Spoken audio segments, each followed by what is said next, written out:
Bref, tu ne connais pas Angèle.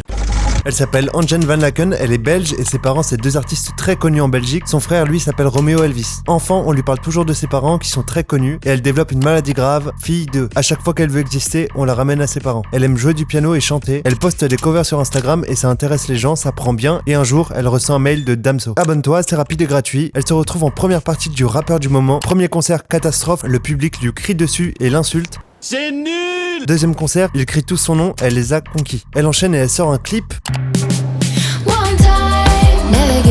C'est une sensation et elle va sortir son premier album, il s'appellera Brawl, ça veut dire bordel. Mais avant ça, petite polémique, Playboy l'avait invité pour faire un article sur elle en parlant de féminisme. Bilan, ils ont publié une photo dénudée de Angèle contre son gré. Tout le monde parle de la fille de Laurence Bibot et de Marca qui s'affiche à poil. Ça réveille sa grave maladie, fille 2. Maintenant, elle laissera plus jamais quelqu'un d'autre contrôler son image. Brawl vient de sortir, Angèle devient une star alors qu'elle a 22 ans et elle sort tube sur tube avec cet album, notamment un feat avec son frère qui est rappeur, un hymne au féminisme avec Balance ton quoi et le morceau Taren qui devient un symbole LGBT.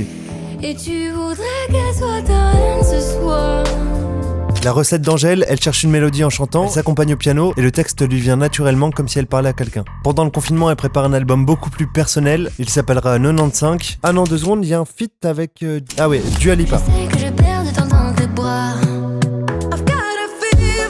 Et elle enchaîne avec son album 95. C'est pas le même succès que le premier, mais il y a quand même des tubes qui en sortent comme Bruxelles je t'aime et Démon en feat avec Damso. Angèle sort aussi un documentaire Netflix sur sa carrière. Elle revient sur son coming out qui lui a été arraché par Cyril Hanouna. Elle a pas pu en parler comme elle aurait voulu. Dernièrement, Angèle, elle a marqué tout le monde avec sa prestation lors de la cérémonie de clôture des JO de Paris. Ses parents ont développé une autre maladie, parents 2. On les ramène toujours à leur fille. Bref, Angèle, elle inverse la tendance.